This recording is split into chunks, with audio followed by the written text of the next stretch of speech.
بسم الله الرحمن الرحیم. سلام علیکم. پاورقی شنبه 8 آذر 1404 رو تقدیمتون میکنم. امروز سال روز شهادت شهید دکتر مجید شهریاری بود، دومین شهید هسته‌ای کشورمون، کسی که تو حوزه فیزیک از دانشمندان سرآمد کشور بود و زندگی عارفانه غبطه برانگیزی داشت. 3 تا کتاب هست که واسه آشنا شدن با زندگی عجیب و غریب این دانشمند بزرگ کشورمون میتونیم بخونیم. کتاب استاد، کتاب شهید علم و کتاب شهریار سرزمین من. اینا رو بخونیم ببینیم رژیم صهیونیستی جنایتکار با همدستی آمریکای شیطان بزرگ چه انسانهای شریفی از ما رو شهید کردن. و خب شنبه است، قرارمون اینه که شنبه ها رو با یاد امام زمان و سلام به امام حی و حاضرمون شروع کنیم. السلام علیک یا ربیع الانام و یا نظرت الایام. سلام ای بهار آدمیان و ای خرمی روزگاران.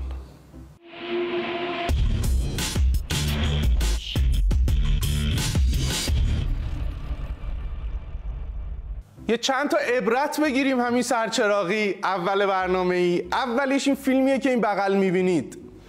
یه جایی رو یه کسی بمباران کرده. فکر میکنید کجا رو کی بمباران کرده؟ این بغل دارید میبینید. صداش هم خوبه، بشنویم. کجاست؟ سوریه آزاد. رژیم صهیونیستی حمله کرده به حومه دمشق، پایتخت کشور سوریه آزاد، و بمباران کرده اونجا رو. 3 نفر، تا وقتی که من داشتم اخبار رو دنبال میکردم آماده میکردم، 3 نفر کشته شدند. ولی مهم نیست. مهم اینه رئیس جمهورشون اینجوری پرتاب 3 امتیازی داره. مهم اینه کراوات میزنه با نظامیای آمریکایی بیلیارد بازی. ای بابا، شما هنوز در بند این چیزایید؟ مثلا چقدر از خاکش نمیدونم اشغال شده، هی داره بمباران میکنه.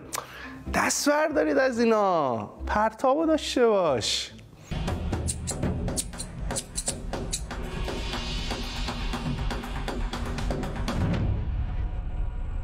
هر جا از عبرت و عبرت آموزی یاد میشه، لااقل تو این 2-3 سال اخیر نام اوکراین میدرخشه. بریم یه کوچولو عبرت بگیریم از اوکراین، برگردیم. این فیلمو ببینید. President Zelensky sir about his offer to purchase more Patriot missile batteries? Oh, I don't know. He's always looking to purchase missiles. You know, he's against.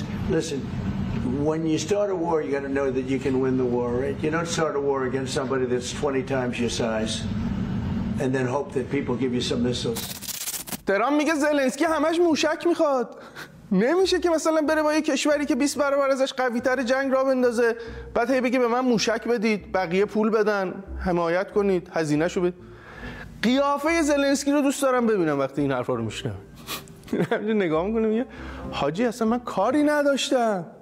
شما گفتید بذار ما ناتو بیاد اینجا، نمیدونم تسلیحاتشو بیاره، سامانه‌های دفاعیشو بیاره. روسیه گفته بود نکن آقا، نیار ناتو رو تو مرز من، بیاری من حمله میکنم. شما گفتید برو جلو، ما پشتتیم. بعد الان میگی چرا رفتی با یکی که 20 برابر از تو قوی تره؟ قشنگ یاد این آیه قرآن آدم میفته که جهنمیا به شیطون میگن که چرا این بلا رو سر ما آوردی، تو ما رو بدبخت کردی. و شیطون میگه من فقط پیشنهاد دادم، وسوسه کردم، خودتون گوش کردید. واقعا آمریکا شیطان بزرگه. یعنی هی نگاه میکنی میبینی خیلی شیطان بزرگه.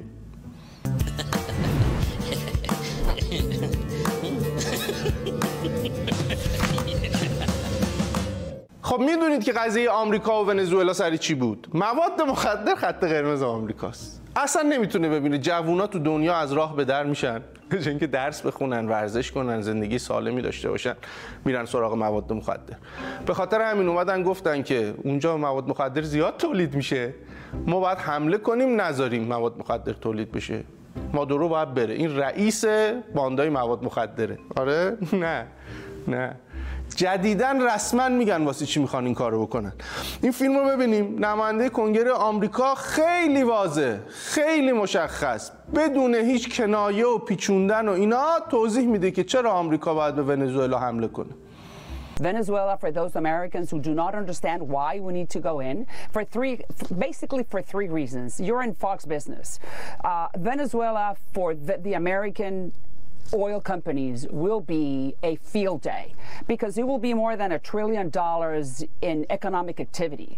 American companies can go in and fix all the oil pipe, the whole oil rigs and everything that has to do with the Venezuelan petroleum companies or everything that has to do with oil and the derivatives.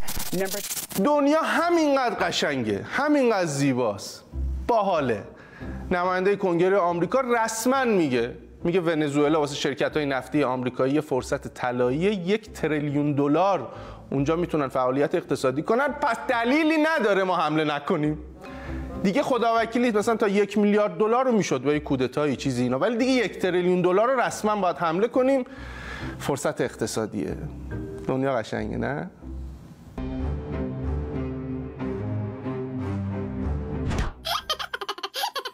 قشنگی های دنیا همیناست؟ نه، دنیا خیلی قشنگتر از این حرفاست، خیلی زیباست، همینجوری زیبایی میباره. مثلا این خبر رو ببینید، یادتونه که چند روز پیش رژیم صهیونیستی حمله کرد به لبنان، یکی از فرماندهان ارشد حزب الله رو به شهادت رسوند.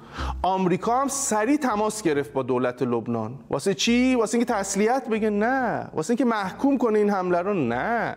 واسه اینکه بگه آقا این نقض همه تعهدات، نقض آتشبسی که بسته شده بود، اینا نه. ماجرا از این قراره که رژیم صهیونیستی 8 تا موشک زده بود، ظاهراً یکیش عمل نکرده، افتاده اونجا. آمریکا زنگ زده به دولت لبنان، میگه این یه دونه عمل نکرده رو باید پس بدید. اسرافه، ما کلی پول دادیم، هزینه کردیم، اینو باید بدید، ما ببینیم چرا عمل نکرده، نقصش رو رفع کنیم، دفعه بعد که پرتاب میکنیم قشنگ عمل کنه. یه وقت خدایی نکرده شما حزب الله کسی دیگه هم نتونه اینو مثلا مهندسی معکوس کنه. همینقدر زیبا وقیح دنیا و آمریکا در رأسش. 8 تا بمب موشک زده اونجا، نقض کرده آتشبسی رو که خودشون بسته بودن، تعهدات، معاهدات فلان، اینا قوانین بین‌المللی، یه دونش عمل نکرده، میگه اونو باید پس بدی. من قشنگ ترتمیزش کنم دوباره بزنم تو سرت.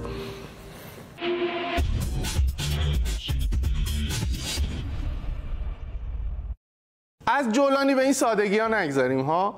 یه فیلم ببینیم، اینم خوب دلغکیه ها، نگاه کنید.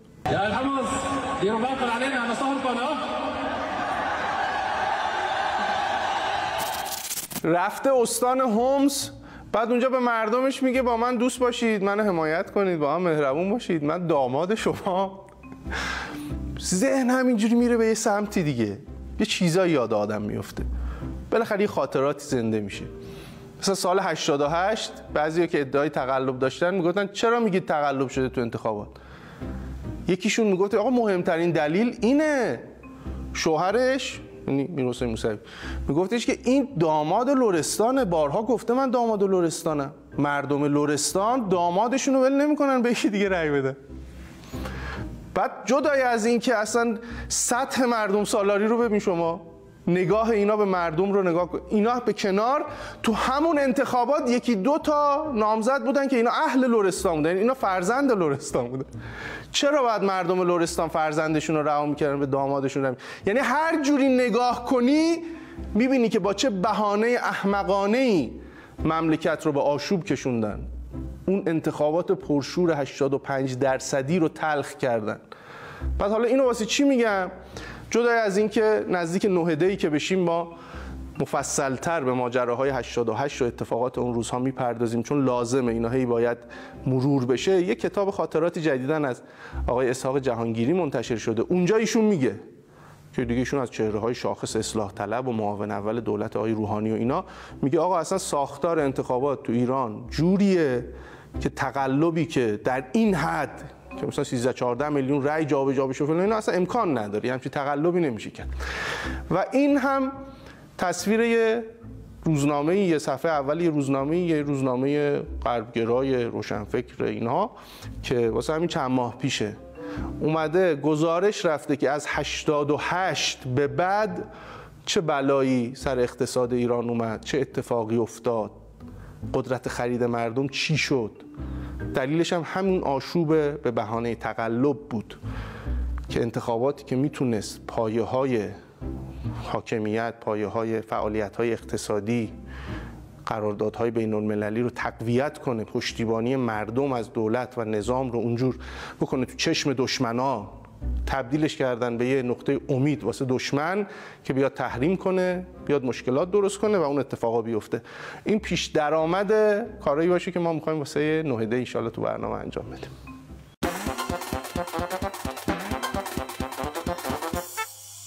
درباره احتمال فروش F-35 های آمریکا به عربستان در ازای سرمایه‌گذاری 1000 میلیارد دلاری سعودی ها تو آمریکا که تازه پول F-35 هم جدا، به غیر از اون قرار برن اونجا 1000 میلیارد سرمایه گذاری کنن. قبلا حرف زدیم که خیلی غربگراها اینو میزدن تو سر ما که دیدی الگوی توسعه F-35 خرید، همینجوری میگفتن آب از لب و لوچه‌شون آویزون میشده اینا. حرف زدیم، بخشی از صحبت‌های مهاتیر محمد رو پخش کردیم که گفت آقا ما رفتیم تو مالزی از آمریکا F-18 خریدیم ولی اینا به درد جنگ نمیخورد چون یه کدی داشت که آمریکا اونو به ما نداده بود. حالا این حرفای خبرنگار BBC رو هم ببینیم. کشورهای حاشیه خلیج فارس سلاح زیادی رو از آمریکا خریدن، تقریبا سیستم دفاع هوایی اونها متکی به آمریکا هستن. با این اتفاقایی که افتاده واقعا اگر تنشی بین اونها و اسرائیل بالا بگیره میتونن روی امکانات دفاعی خودشون حساب کنن؟ نه خیلی، برای اینکه تمام این کشورها به نوعی ساختارشون طوری شکل گرفته که عملاً به خاطر اینکه آمریکا اینجا پایگاه‌های بزرگی رو، یعنی توی این منطقه بیشتر این کشورها پایگاه‌های بزرگی رو داره، خیلی چیزها هم در کنترل اونهاست. خیلی از تجهیزاتی که آمریکا در اختیار این کشورها قرار میده، از جمله مثلا در عراق رو، من این رو دیگه تایید شده از مقامات نظامی شنیدم که بعضی از دستگاه‌های ضد هوایی هم که گرفته بودن عملاً کد داره و این کدها رو اگه نداشته باشن ارتش عراق نمیتونه از اونها استفاده بکنه. ظاهرا در عربستان سعودی دقیقاً یه همچین شرایط مشابهی وجود داره و ما میدونیم که عملاً موشکایی هم که از جت‌های اسرائیلی شلیک شده از آسمان عربستان سعودی هم عبور کرده، اما حتی یک دونه گلوله از طرف ضد هوایی‌های آمریکا هم شلیک نشده و ضد هوایی‌های عربستان سعودی هم فعال نشده. چرا؟ چون به خاطر اینکه بخشی از این رادارهاشون هم حتی وابسته و تحت کنترل، تحت نظارت آمریکا هستن. همین به درد دور و عکس یادگاری و ویژ ووژ اینا میخوره، تو جنگ به کار نمیاد. ولی با همین هم خوشن، هم اونا که میخرن خوشن، هم غرب زده های ما خوشن. خوش باشید.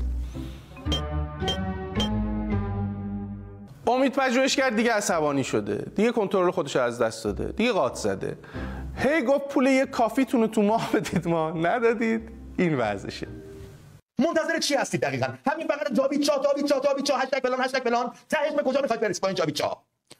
آخرش چی میخواد بشه؟ آقا مرده ها رو ول کنید، زنده ها رو بچسبید که به زودی به جمع مردگان خواهند پیوست. پشت یه آیدی فیک باید پنهان بشی، به این بپری و به اون بپری و زارت و زود هشتگ این هشتگ اون بزنی.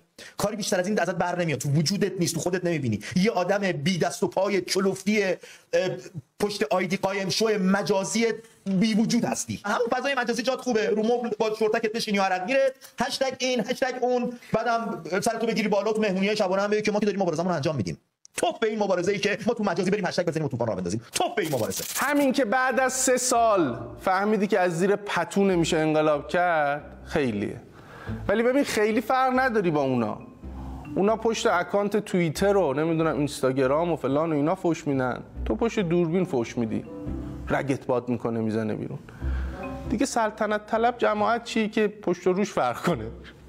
ولی اینم شما گفته بودید نه؟ مثل چند وقت پیشاست، نظرتون چیز دیگه بود. ما از طرف جریان پادشاهی‌ها بزرگترین خبری که هر روز داریم مخابره کنیم اینه که روز به روز چقدر داریم بزرگتر میشیم، چقدر به جهان افزودتر شده. حالا جریان ملی میهنی چقدر پرقدرت‌تر داره میره جلو. این خبر ما هر روز داریم میخوایم آپدیتش کنیم. آره. بابا تو خودت میگفتی ما هی داریم هر روز بزرگتر میشیم. پاشو بیا دیگه چقدر میخوای بزرگتر بشی؟ یه ذره دیگه بزرگتر بشی میتره کیا؟ پاشو بیا هی پژوهش پاشو بیا 2 تا کار میدانی 2 تا کار عملی هم بکن. شما زیادی 98% هشتگ ترندومه. پاشو بیا امید.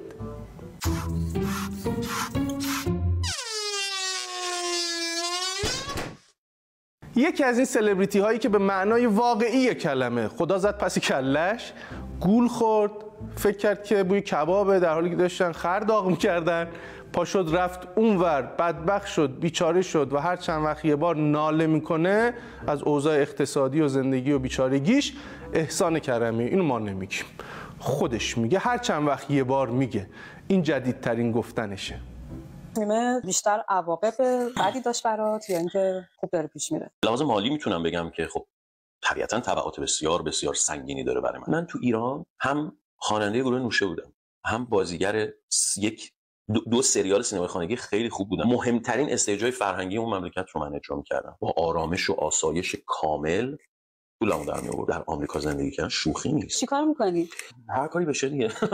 هر چی بار بخوره. هر چی بار بخوره. 3 سال دنبال اسپانسر گشتم. نه اصلا اینو بهت بگم که اصلا این خبرا نیست. حالا ممکنه بگید آقا اینا چرا هر چند وقت یه بار میان جلوی دوربین نکنال میکنن، آی بدبختیم بیچاره‌ایم، خب چرا آبروی خودشونو میبرن؟ ببین اینا در واقع قصدشون این نیست که. اینا میخوان بگن ببینید ما چقدر فداکاری کردیم، پشت پا زدیم به همه این امکانات و پا شدیم اومدیم ولی حواسشون نیست که دارن بر بلاهت خودشون سهه میذارن که اینجا اینجوری بود اوضاعشون، پا شدن رفتن اونور به این وضعیت و دریوزگی افتادن. حالا که اونوریم و حال اینا رو داریم میبینیم و یه مقدار در عین دلسوزی میخندیم بهشون، بریم ببینیم تولد آقای عمرانی رو. که تولد من، تولدم مبارک، آخه یک کیک اندازه کیک یزدی گرفته دستش، میگه این کیک تولد منه. اشکال نداره، شما به جاستین ترودو بگو واسط کیک بفرسته. اینجا نگاه میکردیم و گفتی ترودو واکسن بدین، بگو ترودو کیک بده. درسته میدونم دیگه نخست وزیر نیست، ولی دیگه اندازه یک کیک میتونه بهت بده دیگه. ای بیچاره ها.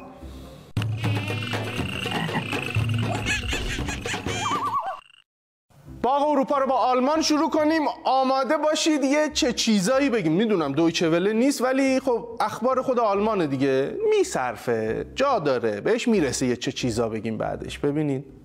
Einige Menschen in Deutschland sind obdachlos. Das heißt, sie haben keine Wohnung. Sie leben auf der Straße oder in besonderen Wohnheimen. In einem neuen Bericht steht, in Deutschland gibt es immer mehr Obdachlose. 1 Million Menschen haben nämlich keine eigene Wohnung. Das ist Udo Postler aus Berlin. Er ist obdachlos. Er hat keine Arbeit und konnte seine Miete nicht mehr bezahlen. Nachts schläft er in einer besonderen Unterkunft. Am Tag lebt er auf der Straße. Er sagt: Ich fahre den ganzen Tag mit dem Bus oder der Bahn durch die Gegend. Postler hat sich Hilfe geholt. Ein Verein für Menschen ohne Wohnung unterstützt ihn und andere Obdachlose. Die Chefin von dem Verein sagt, in den letzten Jahren gibt es immer mehr Obdachlose. Das sieht man auch, wenn man durch die Stadt geht. Die Menschen haben viele Probleme. میگه آلمان بی خانمان داره، تعدادش هم هر روز داره زیادتر میشه. چه چیزا؟ نداره آلمان از این حرفا. نداره. میگی نه. ببین هموطنمون کامنت گذاشته، نظر داده، نوشته اینا نصف بیشترشون انقدر سطح سوادشون بالاست، قبلا شغل داشتن، دکتر هم توشون بوده، منتها نمیدونم چرا اینقدر به مغزشون فشار میاد که از لحاظ روحی ترجیح میدن اینجوری زندگی کنن. اینو دیگه ما باید بگیم چه چیزا. یعنی اونجا بی خانمانش هم فرق میکنه، دکتر مهندسن. مثلا میری بهش میگی بابا یه دفاتری هست اونجا، میری فرم پر میکنی، بهت خونه میده، ماشین میده، موبایل میده، شغل میده، درآمد ثابت ماهیانه میده. اینا طرف میگه برو من خودم دکترم، این چیزا رو بلدم. نمیخواد بگی از نظر روحی به مغزم فشار اومدم بی خانمان شدم. خیلی ممالک عجیبی هن. خیلی شهر فرنگه.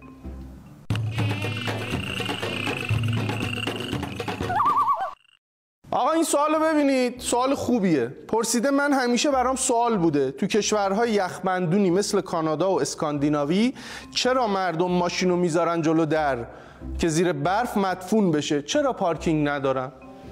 به نظر سوال خوبی میاد دیگه. تو نظرات پاسخهایی داده شده. مثلا یکی گفته چون بذارم تو گاراژ، از دم گاراژ تا کوچه رو باید پارو کنم تا بتونم بیارم بیرون، اینجوری فقط 1 متر پشت ماشین رو پارو میکنم میارم بیرون. میذارن بیرون راحت بیاد توی جاده و خیابون. بعضیا گفتن چون اونجا خیابونا رو مثلا نمک پاشی میکنن، چیکار میکنن، برف روبی میکنن، دیگه همون یه ذره بیاد تو خیابون حل میشه. خب مثلا یه جواب منطقی میتونه باشه. گفته تو مملکت اینا چون اکثر خونه ها قدمتش بیشتر از تاریخ اتومبیل، خونه ها پارکینگ ندارن. اینم یکی دیگه است. یکی دیگه گفته اکثرا پارکینگ دارن ولی تو پارکینگ رو پر از آتشخال میکنن، جا برای ماشین نمیمونه. جوابای مختلفی دادن که ممکنه درست باشه ممکنه غلط باشه، ولی این جواب آماده شی. ببین باید آماده شی، الکی نمیخونم. ببین چی نوشته. نوشته پرسش شما در نگاه اول کاملا منطقی است و همان جنس سوالاتی است که ما ایرانی ها برای اثبات هوش عملیاتی برتر از خودمان میپرسیم. اما پاسخ در عمق فرهنگ مدیریت بحران و نه فقط معماری نهفته است. بعد اومده گفته اولویت پارکینگ در آن سرزمین ها اغلب به سرعت تبدیل به انباری با شکوه ابزارالات تابستانی و وسایل تفریحی زمستانی می شود. یعنی خرت و پرت می ریزن، آتشخال پر میکنن و اینجوری شیک گفته. بعدی لذت پارو زدن. مردم آن مناطق معتقدند اگر ماشین خود را هر صبح از زیر کفن سپید برف بیرون نکشند فلسفه اصلی زندگی در سرما را درک نکردند. این یک مدیتیشن اجباری است که شما را هر روز به چالش بابا یعنی ببین یک کانادایی، یه نفر اهل اسکاندیناوی حال نداره ماشینشو ببره تو پارکینگ پر آتشخال کرده. یه نفر این سر دنیا نوشته میگه این یه مدیتیشن اجباریه. اگه هر روز صبح از زیر کفن سفید پوش برف ماشین رو بیرون نکشه، بابا وا بده آریایی، وا بده. جا نداره، حال نداره، پارو نداره، وقت نداره. ول کن، وا بده.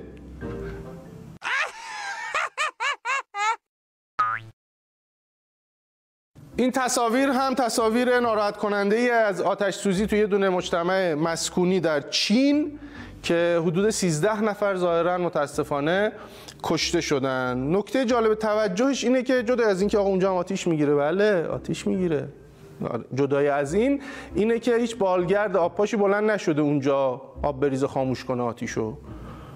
چرا؟ احتمالاً به کار نمی اومده. تشخیص دادن نوع آتیش، ساختمون، منطقه جغرافیایی یا هر چی اینجوری نبوده که بالگرد باشه آب بریزه خاموش کنه. وگرنه من بعید میدونم چین مثلا پول هلیکوپترهای آب پاششو بده مثلا به چه میدونم غزه و لبنان و فلسطین و یمن و اینا. داره، خودش هم تولید میکنه ولی اینجا استفاده نکرده. اونایی که تا اتفاقی میفته کارشناس حوزه آتش نشانی و آتش سوزی و اطفای حریقن، مثلا تو ماجرای پلاسکو میگفتن یه دونه هلیکوپتر با میشد آب میریخت خاموش میشد، ملت نجات پیدا می‌کرد.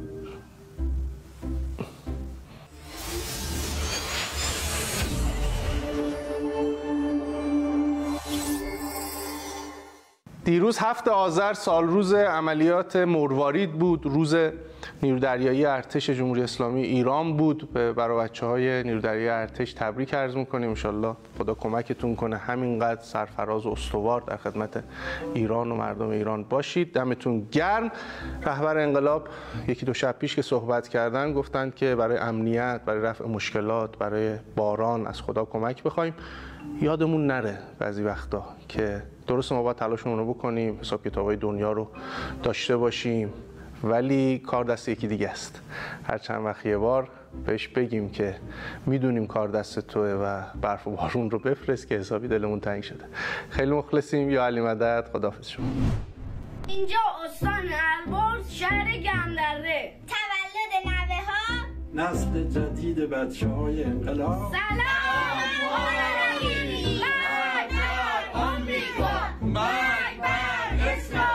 اینجا شیراز، سلام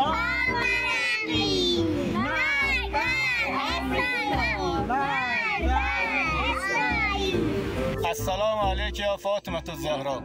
صعود تیم شهید سید حمیدرضا موسوی به قله توچال به یاد شهدای مظلوم جنگ 12 روزه. مشتاق دیدار با حضرت آقا هستیم.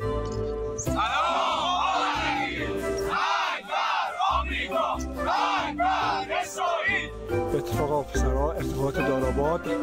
سلام پاورقی. مرگ بر آمریکا، مرگ بر اسرائیل، لبیک یا خامنه ای. اینجا مزار شهدای گمنام کوهصفه اصفهان. سلام پاورقی. مرگ بر آمریکا، مرگ بر اسرائیل.